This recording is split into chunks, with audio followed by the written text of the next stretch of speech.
तो औरंगजेब क्या भगवान से बड़े थे? बचा क्यों नहीं पाए मंदिर को? इसका मतलब भगवान नहीं थे उस मंदिर में, मंदिर रहा ही नहीं होगा। क्या गलत कर रहे हैं मोदी जी? करने दीजिए, है समझिए उनको क्या है, उनको क्या देखे हैं वो।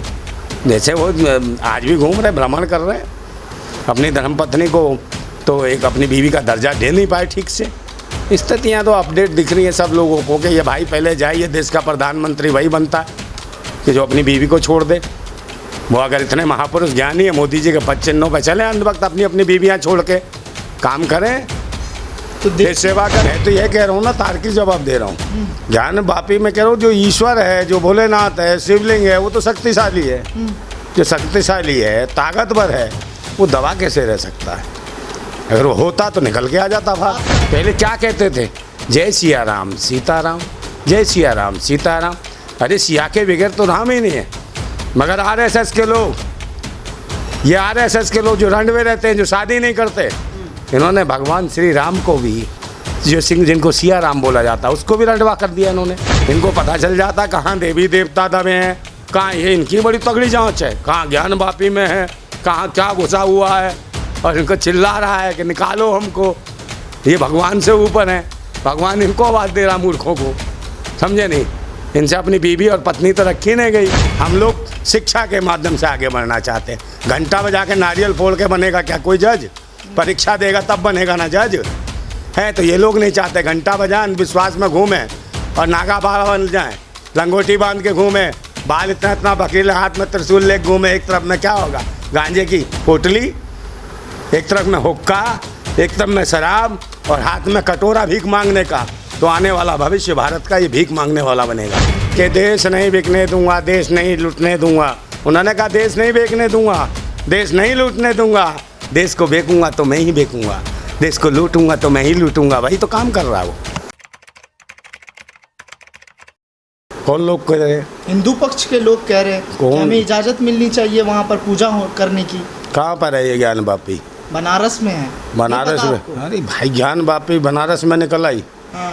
वहाँ तो बनारस से तो सांसद कौन है? मोदी जी। तो मोदी जी वहाँ जाते हैं, वहीं ज्ञान वापी है, और ज्ञान वापी वहाँ पर इतने दिनों से दबे हुए थे। और कहाँ मस्जिद में बता रहे हैं या मदरसे में बता रहे हैं? आपको नहीं पता? नहीं, मुझे नहीं पता, मैं तो पूछ रहा हूँ, आप लोगों के माध्यम से पता चल रहा है। मस्जिद में बताया, गिरजाघर में है, मस्जिद में है, मंदिर में है। कहाँ ज्ञान वापी है? कौन? कहाँ शिवलिंग है? और जब शिवलिंग है, शिवलिंग का मतलब है ईश्वर, साक्षात भोलेनाथ। ईश्वर, ईश्वर तो कण कण में विराजमान है, तो कहीं से भी कहीं भी पुकार सकते हो उसको। तो ज्ञान वापी में स्पेशल जाके दबे हुए हैं। और जब ईश्वर है या देवी देवता है या कोई भी कहीं दबा हुआ है, सबको पता है ईश्वर शक्तिशाली है, भगवान शक्तिशाली है। तो मुझे तो लगता नहीं ज्ञान वापी में। किसके साथ खड़े हैं? मैं तो यह कह रहा हूँ ना, तार्किक जवाब दे रहा हूँ। ज्ञान वापी में कह रहा हूँ, जो ईश्वर है, जो भोलेनाथ है, शिवलिंग है, वो तो शक्तिशाली है। जो शक्तिशाली है, ताकतवर है, वो दबा कैसे रह सकता है? अगर वो होता तो निकल के आ जाता बाहर। आप चाहते हैं कि वहाँ पूजा होनी चाहिए, नमाज पढ़ी जानी चाहिए? नमाज पढ़ी जानी चाहिए, जिसकी जो जगह वहाँ पढ़े भाई। मस्जिद में क्या होता है? मस्जिद में नमाज पढ़ते हैं लोग, मस्जिद में नमाज पढ़नी चाहिए। वहाँ मस्जिद है ना, पहले से ही है। हाँ। लोग कह रहे हैं कि शिवलिंग है यहाँ पर। हाँ भाई, तो शिवलिंग है, बहुत जगह शिवलिंग होंगे। जहाँ ओरिजिनल रखे हुए दिखाई दे रहे हैं, जहाँ आने जाने की ज़रूरत है, वहाँ जाके भजन भंडारा कीर्तन करें। उनका कहना है कि औरंगजेब ने मंदिर तोड़कर मस्जिद बनाई। हाँ, अब काफ़ी दिनों बाद अब जाके शिवलिंग निकल आई, मतलब मंदिर पहचान में आई। तो औरंगजेब क्या भगवान से बड़े थे? बचा क्यों नहीं पाए मंदिर को? इसका मतलब भगवान नहीं थे उस मंदिर में, मंदिर रहा ही नहीं होगा। औरंगजेब की ताकत ही नहीं है किसी मंदिर को तोड़ के बना दे। जिसमें भगवान होगा उसको कोई तोड़ देगा? वो भगवान का घर है मंदिर, मंदिर भगवान का घर है। अपने घर की रक्षा भगवान स्वयं कर सकता है, इसका मतलब भगवान नहीं होंगे उसमें। और इसको पाखंडवादी लोग कह रहे हैं मंदिर है, झूठे हैं, मक्कार है, नकारा है, निकम्मे हैं, नालायक हैं। अरे दुनिया भर के पाखंडी हैं भाई, बहुत सारे लोग हैं, अपना अपना करण कर रहे हैं, भगवाकरण कर रहे हैं, नीलाकरण कर रहे हैं, हराकरण कर रहे हैं। ये कौन कौन करण करने वाले? ये देश का हरण कर रहे हैं। किसका हरण कर रहे हैं? शिक्षा का, स्वास्थ्य का, रोजगार का, सुरक्षा का, समझे, सरपरस्ती का, देश को बढ़ने का। ये कौन लोग हैं? आप देखिए ना कौन लोग हैं ये लोग, कौन है ये भगवा धारण करते हैं, भगवा धारण करके जय श्री राम जय श्री राम जय श्री राम। अरे भाई धार्मिक लोग, धर्म की बात करने वाले लोग कौन लोग हैं धर्म की बात करने वाले? पहले क्या कहते थे? जय सिया राम सीताराम, जय सिया राम सीताराम। अरे सिया के बगैर तो राम ही नहीं है। मगर आरएसएस के लोग, ये आरएसएस के लोग जो रंडवे रहते हैं, जो शादी नहीं करते, इन्होंने भगवान श्री राम को भी, जो सिंह जिनको सिया राम बोला जाता है, उसको भी रंडवा कर दिया इन्होंने। जय सीताराम बोलना चाहिए था, जय सिया राम बोलना चाहिए, जय श्री राम अकेला यार रंडवा कर दिया। बताइए, सिया के बगैर कहीं राम रहे हैं? तो जैसे खुद रंडवे वैसे राम को भी रंडवा बना रखा है। केरल कर्नाटका के एक एमएलए हैं बीजेपी के, वो जी। कह रहे हैं कि आने वाले वक्त में आरएसएस का जो झंडा है हाँ। वो राष्ट्रीय ध्वज बनेगा। अच्छा अच्छा, आरएसएस कौन है? राष्ट्रीय समलैंगिक संघ है आरएसएस। नहीं, राष्ट्रीय समलैंगिक संघ, समलैंगिक संघ। हाँ हाँ, उसमें कौन लोग हैं भाई? कौन लाया कानून? समलैंगिकता कानून कौन लाया? लिविंग रिलेशनशिप कौन लाया? आदमी आदमी से प्यार करे, ये कौन लाया है कानून? औरत औरत से प्यार करे, ये कौन लाया कानून? बताइए, ये कौन से धर्म ग्रंथों में लिखा है, कौन सी संस्कृति में लिखा है कि आदमी आदमी से शादी करे? ये कौन सी संस्कृति है? ये लोग सब कानून पास कराए। ये तो इन्हीं क्या सिखाया जाता है जो स्कूल खोल रखा है आरएसएस, समझे? पहले अंग्रेज़ों के अधीन ये काम लोग करते थे। राज्य सुरक्षा समिति आरएसएस का मतलब था, क्योंकि राज्य कौन था? ब्रिटिश हुकूमत का एक हिस्सा था भारत, उसको राज्य के रूप में लिया करता था ब्रिटिश। इसी प्रकार से इतने 52-54 देश थे जो कॉमनवेल्थ गेम के हिसाब से दिखाए जाते हैं। 52-54 देश, वही जो देश की रियाया थे, ये अंग्रेज़ों की रियाया थे। और आज भी रियाया, हम कहीं ना कहीं गुलाम हैं विदेशियों के। आज भी विदेशीकरण हो रहा है। जिस राष्ट्रीयकरण की हम बात करते थे, राष्ट्रीयकरण की जगह जो हमारा तंत्र था उसको निजीकरण में बदला जा रहा है। हमें गुलामी की ओर ले जाया जा रहा है, बदुआ गुलामी की ओर ले जाया जा रहा है।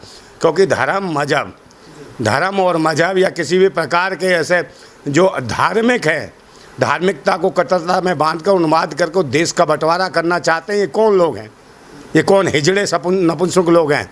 ये कौन सा भजन कीर्तन, कौन से नारे, कौन सी अजान है, कौन से घंटे बजा रहे हैं, जिन्हें देश से कोई परवाह नहीं है? आपको क्या दिक्कत है? जो नमाज पढ़ रहे हैं नमाज पढ़ने दीजिए, जो भजन कर रहे हैं कीर्तन कर रहे हैं करने दीजिए। तो भाई है ना, अपने मंदिर में करिए, जहाँ मर्जी निकाल दीजिएगा, जहाँ मर्जी कर दीजिएगा। कल को जाएगा मुसलमान जाके मंदिर में जाके कहेगा वहाँ पे हमको रात को सपना दिए कि अजान पढ़नी है वहाँ जाके, फिर क्या करिएगा आप बताइए? यही चलता रहेगा।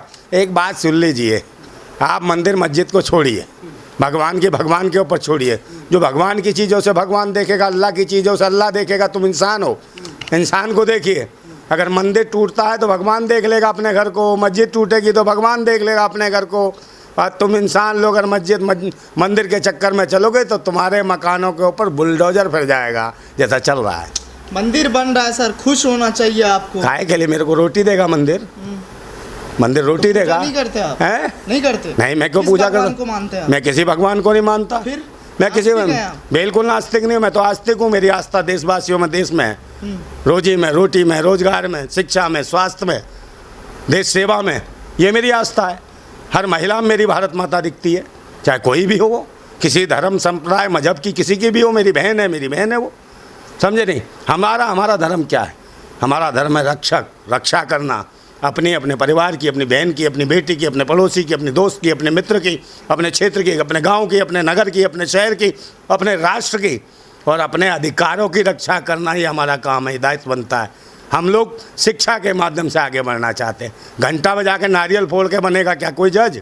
परीक्षा देगा तब बनेगा ना जज है। तो ये लोग नहीं चाहते घंटा बजाएं, अंधविश्वास में घूमें और नागा बाबा बन जाएं, लंगोटी बांध के घूमें, बाल इतना बकीले, हाथ में त्रिशूल ले घूमे। एक तरफ में क्या होगा? गांजे की पोटली, एक तरफ में हुक्का, एक तरफ में शराब और हाथ में कटोरा भीख मांगने का।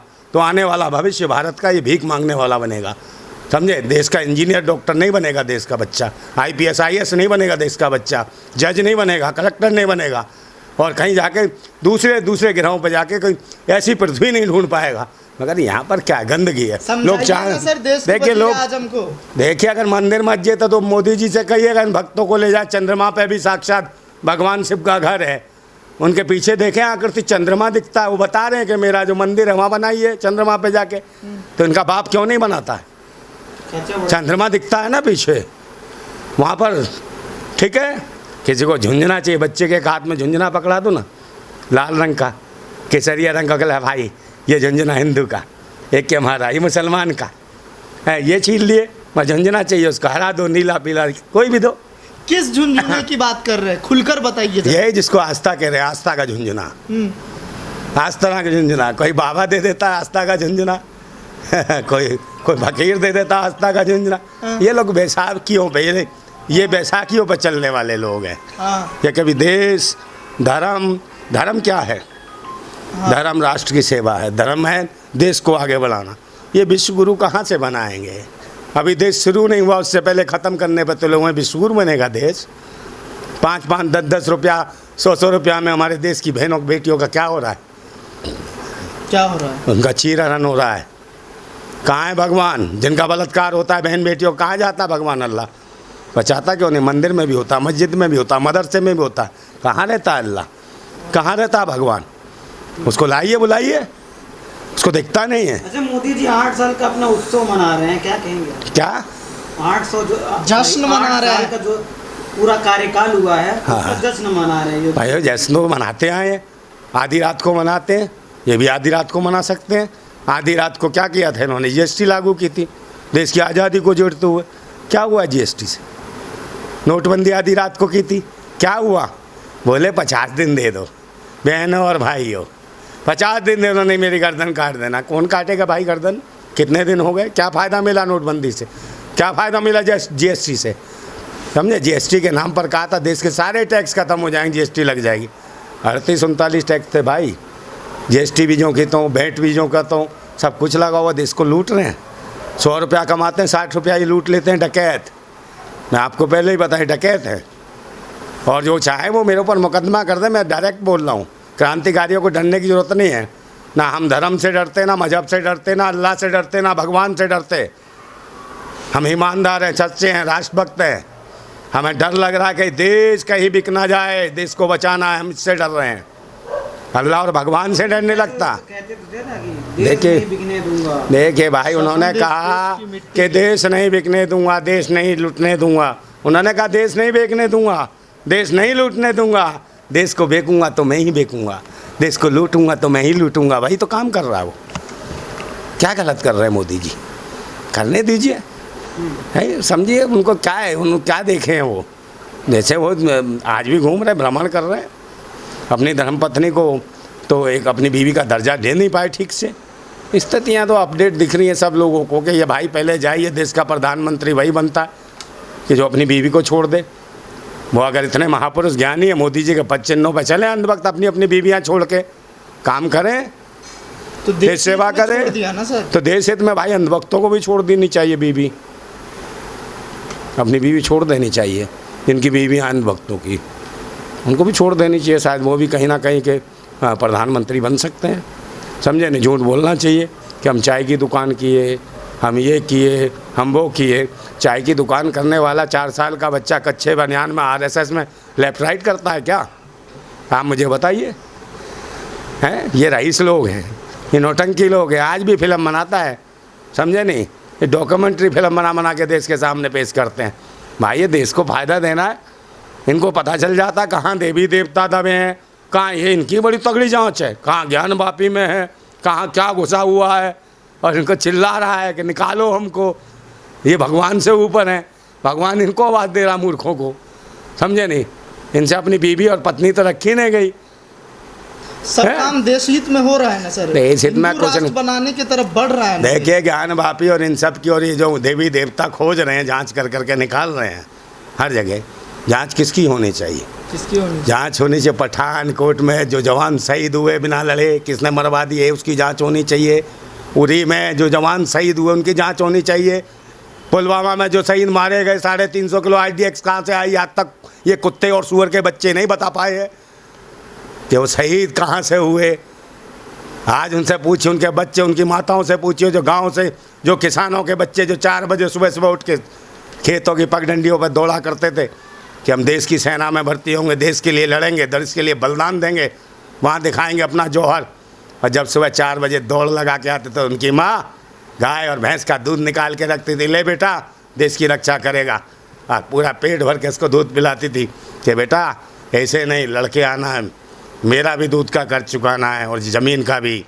मगर ऐसे ऐसे बच्चों को, नौजवानों को जब बिना लड़े मरवा दिया जाएगा तो उस भारत माता का कलेजा कैसे फटता होगा, ये तो मैं जानता हूँ।